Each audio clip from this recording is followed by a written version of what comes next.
نحمد و نصلی علی رسولہ الکریم، اما بعد۔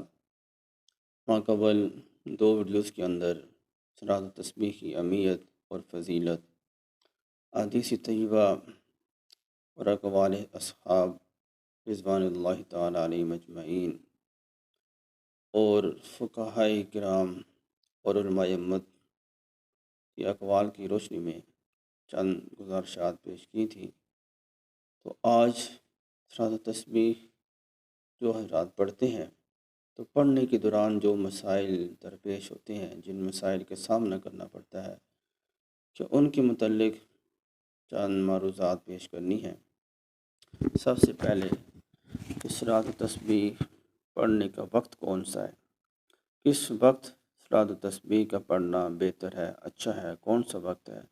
تو صلاۃ التسبیح پڑھنے کا کوئی خاص وقت نہیں ہے، جس وقت دل چاہے، دن میں، رات میں، کسی وقت بھی صلاۃ التسبیح پڑھی جا سکتی ہے۔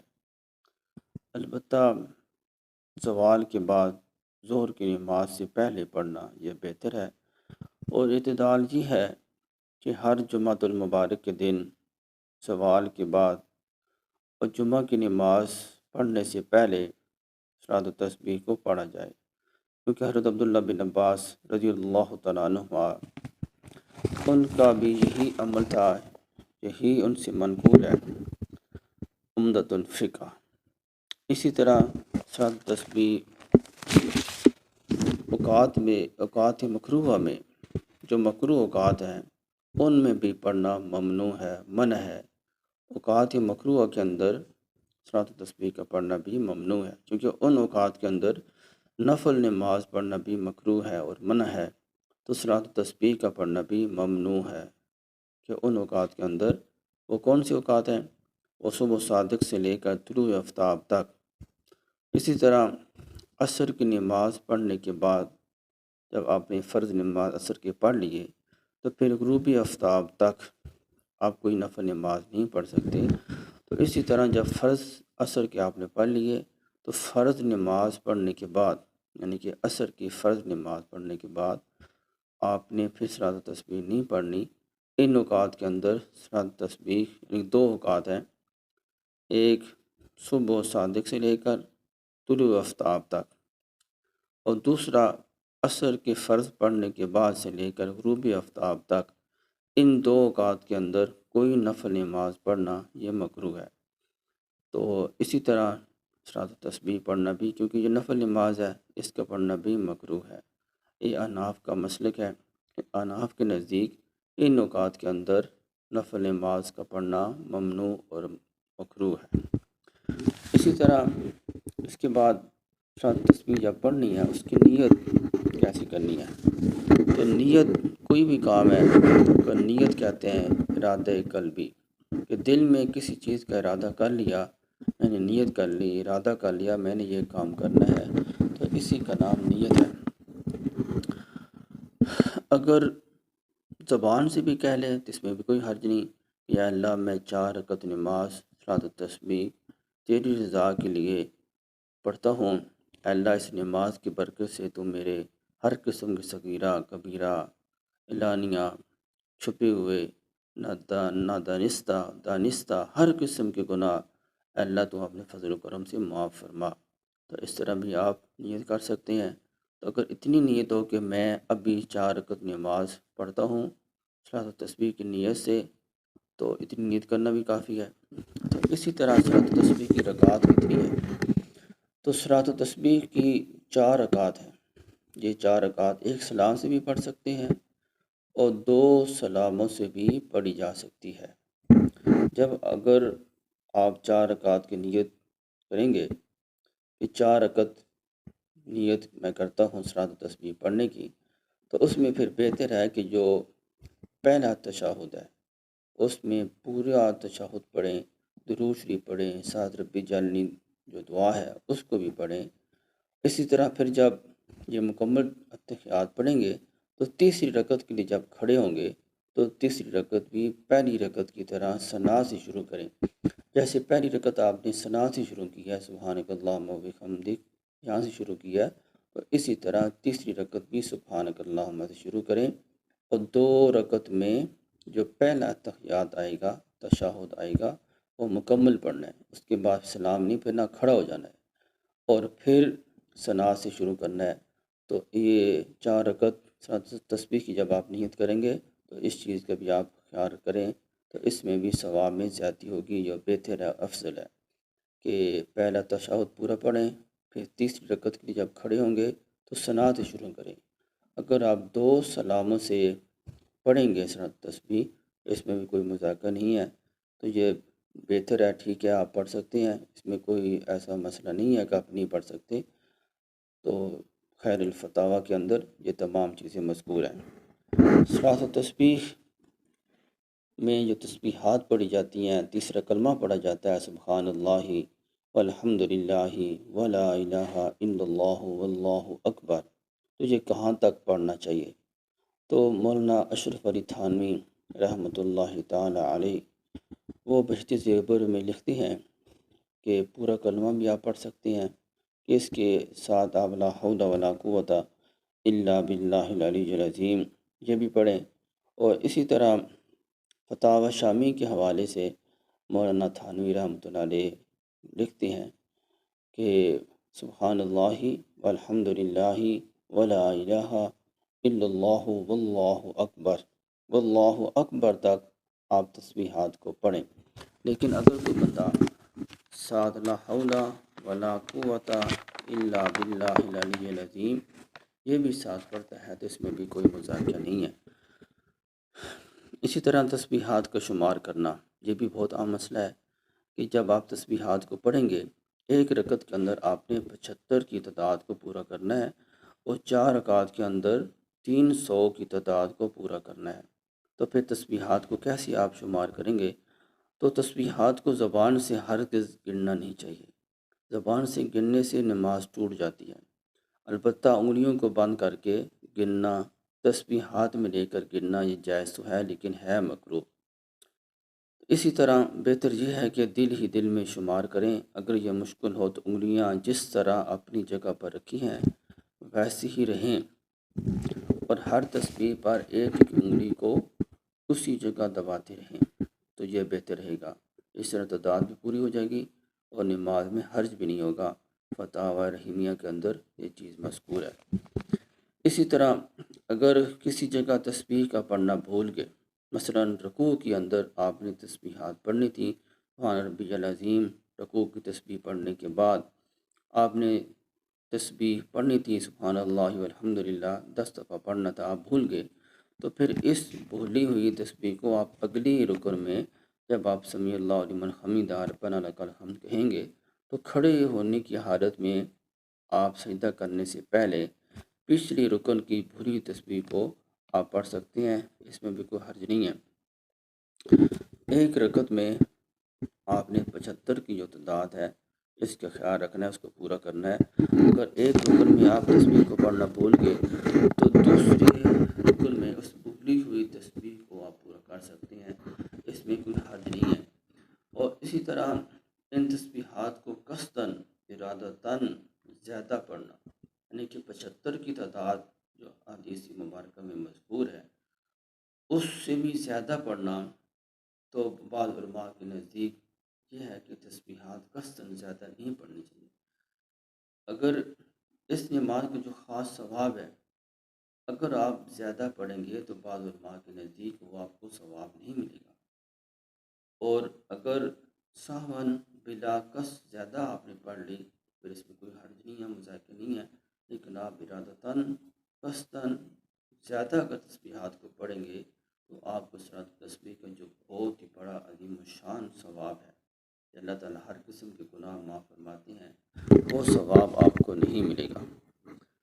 اور اسی طرح اگر نماز پوری کرنے کے بعد یاد آیا کہ میں نے تسبیحات کی تعداد کو پورا نہیں کیا، میں نے تسبیحات کو کم پڑھا ہے، تو پھر اس کمی کو آپ سجدہ صاحب کے ذریعے سے پورا نہیں کر سکتے، کیونکہ سجدہ صاحب ہوتا ہے اگر کوئی واجب رہ جائے، واجب کے ترک کرنے کی وجہ سے سجدہ صاحب ہوتا ہے اور سجدہ صاحب لازم ہوتا ہے، لیکن یہاں پر تسبیحات کو پورا کرنا یہ کوئی لازم واجب نہیں ہے، تو اس وجہ سے سجدہ صاحب کا کرنا بھی ضروری نہیں ہے۔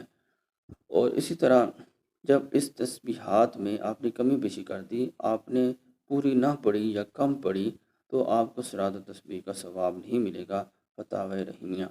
تو اس چیز کا لحاظ رکھنا ہے کہ جب آپ نے صراط التسبیح کو پڑھنا ہے تو پورے غور کے ساتھ، توجہ کے ساتھ تسبیحات کی تعداد کو پورا کرنا ہے، تاکہ اللہ تعالیٰ کے نبی صلی اللہ علیہ وآلہ وسلم نے جو فضائل اس صلاۃ التسبیح کے بیان فرمائے ہیں، تاکہ ہمیں وہ تمام کی تمام فضائل ہمیں مل جائیں۔ اور اس کا کیا طریقہ ہے کہ آپ نے تسبیحات کو دھیان سے، غور سے اور اس پر نظر رکھ کر کہ کوئی کمی بیشی نہ ہو جائے، کوئی زیادہ نہ پڑھ لی جائے، تو اس کا لحاظ کرنا ہے۔ اور اسی طرح دوسری اور چوتھی رکعت کی طرف قیام کے وقت تکبیر نہیں کہنی۔ مثلا اگر آپ نے 4 رکعت نیت کی، میں نے صلاۃ التسبیح پڑھ رہا ہوں، تو پھر اس کے بعد اس حضرت عبداللہ بن عباس رضی اللہ تعالیٰ عنہما کی حدیث میں جو طریقہ منقول ہے کہ دوسرا سجدہ کرنے کے بعد آپ نے بیٹھنا ہے اور 10 دفعہ تسبیحات کو پڑھ کر پھر کھڑا ہونا ہے۔ اور اسی طرح جب کھڑے ہوں گے تو اس وقت اللہ اکبر نہیں کہیں گے، بلکہ آپ نے پہلے کہہ چکے ہیں کہ اللہ اکبر۔ دوسرے سجدے سے جب آپ نے سر اٹھایا تو پھر اللہ اکبر کہہ کر آپ نے سر اٹھایا اور پھر 10 دفعہ تسبیحات کو پڑھا۔ تسبیحات پڑھنے کے بعد آپ ایسے ہی فوراً کھڑے ہو جائیں گے۔ تو اسی طرح احسن الفتاوی کے اندر اس چیز کو نقل کیا گیا کہ صلاۃ التسبیح میں پہلی اور تیسری رکعت کے دونوں سجدوں کے بعد اللہ اکبر کہہ کر بیٹھیں گے اور تسبیحات کو پڑھیں گے۔ اس کے بعد دوسری اور چوتھی رکعت کے لیے جب آپ نے اٹھنا ہے تو اس وقت تسبیح میں قوما میں ہاتھ باندھنا، کیونکہ جب آپ صلاۃ تسبیح پڑھتے ہیں اس میں تسبیحات کو پڑھنا ہے تو پھر اس میں ایک وقت لگتا ہے۔ تو جب آپ کھڑے ہو کر بنا لک الحمد کہہ کر تسبیحات کو پورا کریں گے تو قیام تھوڑا سا طویل ہوگا، تو اس طویل قیام میں ہاتھ کا باندھنا یہ سنت ہے۔ اس لیے صلاۃ تسبیح کی قوما یعنی رکوع میں اٹھ کر کھڑے ہونے کی حالت میں ہاتھ باندھنا یہ مسنون ہوگا۔ احسن الفتاوی۔ رکوع میں تسبیحات سبحان ربی العظیم اور سجدے میں سبحان ربی الاعلیٰ کے بعد پھر صلاۃ التسبیح کی جو تسبیحات ہیں ان کو پڑھنا ہے۔ پہلے رکوع کی تسبیح کو پڑھنا ہے، پھر صلاۃ التسبیح کی تسبیحات کو پڑھنا ہے۔ اسی طرح پہلے سبحان ربی الاعلیٰ سجدے کی تسبیح کو پڑھنا ہے اور اس کے بعد پھر یہ صلاۃ التسبیح کی تسبیحات سبحان اللہ الحمد للہ ولا الہ الا اللہ واللہ اکبر ان کو پڑھنا ہے۔ اسی طرح اگر صلاۃ التسبیح میں کسی وجہ سے سجدہ سہو واجب ہو گیا تو سہو کے دونوں سجدوں میں اور ان کے بعد کی قعدہ میں تسبیحات نہ پڑھی جائیں، اس لیے کہ یہ مقدار 300 کی تھی، وہ پوری ہو چکی۔ ہاں اگر کسی وجہ سے اس مقدار یعنی 300 کی تعداد میں کمی رہ گئی ہو تو سجدہ سہو میں آپ پڑھ سکتے ہیں فضائل ذکر اور فتاوی رحیمیہ۔ اور اسی طرح پھر عام ایک چیز ہے کہ صلاۃ التسبیح میں جو 4 رکعت آپ نے پڑھنی ہے اس میں صورتیں کون سی پڑھنی ہیں، تو صورتوں کے پڑھنے میں بھی کوئی پابندی نہیں ہے۔ جو بھی قرآن پاک کی کوئی بھی صورت ہے ان کو آپ پڑھ سکتے ہیں، جو دل چاہے آپ ان کو پڑھنا چاہیں، جو آسان لگے ان کو آپ پڑھ سکتے ہیں۔ البتہ حضرت عبداللہ بن عباس رضی اللہ تعالیٰ عنہما سے منقول ہے اس نماز میں یہ صورتیں پڑھی جائیں: سورۃ التکاثر، سورۃ العصر، سورۃ الکافرون، سورۃ الاخلاص۔ اور بعض روایات میں سورۃ الزلزال، سورۃ العادیات، سورۃ النصر اور سورۃ الاخلاص یہ بھی منقول ہے۔ بعض علماء نے لکھا ہے کہ سورۃ الحدید، سورۃ الحشر، سورۃ الصف، سورۃ الجمعہ اور سورۃ التغابن میں سے جو 4 صورتیں ہیں ان کو پڑھا جائے۔ اور بعض حدیث میں 20 آیات کی مقدار تعداد بھی آئی ہے کہ آپ 20 آیات کی مقدار ایک رکعت میں آپ تلاوت کریں۔ مظاہر حق کے اندر یہ چیز مذکور ہے۔ اسی طرح صلاۃ تسبیح کی فاسد ہونے کا بھی حکم ہے کہ صلاۃ تسبیح اگر کسی وجہ سے فاسد ہو جائے تو اس کا اعادہ کرنا واجب ہے۔ تاہم صلاۃ تسبیح ہی دوبارہ پڑھنا یہ ضروری نہیں ہے، بلکہ مطلقاً نفل پڑھنا ہی کافی ہے۔ اگر صلاۃ تسبیح کسی وجہ سے فاسد ہو جاتی ہے تو پھر اس کے اندر آپ نے مکمل دوبارہ صلاۃ التسبیح نہیں پڑھنی، بلکہ صرف اپنے 4 رکعت نفل کی نیت سے پڑھنی ہے، تو اس کا اعادہ ہو جائے گا۔ تو اسی طرح صلاۃ التسبیح دن میں پڑھیں، رات میں پڑھیں، ایک دفعہ پڑھیں، ایک سے زیادہ دفعہ بھی آپ پڑھ سکتے ہیں، خیر الفتاوی کے اندر یہ چیز مذکور ہے۔ اور اس کے بعد بہت ہی اہم ایک چیز ہے کہ صلاۃ التسبیح کی جماعت، بعض جگہ پر صلاۃ التسبیح کی جماعت کرائی جاتی ہے، گھروں میں عورتیں جماعت کراتی ہیں، مساجد میں مرد جماعت کراتے ہیں۔ تو اس کے بارے میں یہ چیز ذہن میں رکھنی چاہیے کہ فقہاء کرام نے اس چیز کی وضاحت کی ہے، تصریح کی ہے کہ نفل نماز کی جماعت کرانا یہ مکروہ ہے۔ اسی طرح اگر اس میں تھوڑی سی انہوں نے تشریح بھی کی ہے، مطلقاً نفل نماز کی جماعت کرانا یہ مکروہ ہے۔ اگر اسی طرح فرمایا کہ فقہاء کرام نے کہ اگر امام کے علاوہ 2 مقتدی ہوں تو یہ نماز بلا قرار جائز ہے۔ اگر 3 مقتدی ہوں تو اس کی قرات میں اختلاف ہے۔ اگر 4 یا 4 سے زائد ہوں تو احناف کے نزدیک یہ جماعت بالاتفاق مکروہ ہے۔ اس لیے بہتر یہ ہے کہ یہ نماز علیحدہ ادا کی جائے تاکہ اس عظیم ثواب والی عبادت کی ادائیگی میں کوئی کراہت نہ ہو۔